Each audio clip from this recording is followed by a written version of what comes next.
تکبیر تحریمہ کہتے ہوئے ہاتھوں کو کانوں سے نیچے یا اوپر کرنا، مثلا کانوں کو ہاتھ کے نیچے اس طریقے سے یا کان کے اوپر اس طریقے سے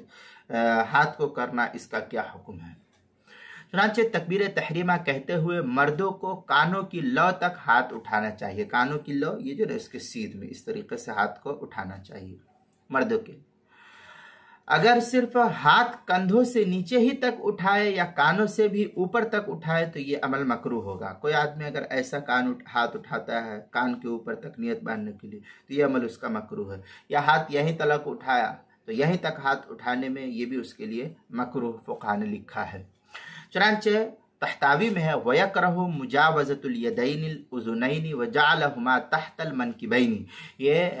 تحتاوی علی مراقِ الفلاح کی عبارت ہے، صفحہ 189، حلبی صغیری صفحہ 195، کتاب المسائل پہلی جلد صفحہ 382 پر بھی اس کو نقل کیا گیا ہے۔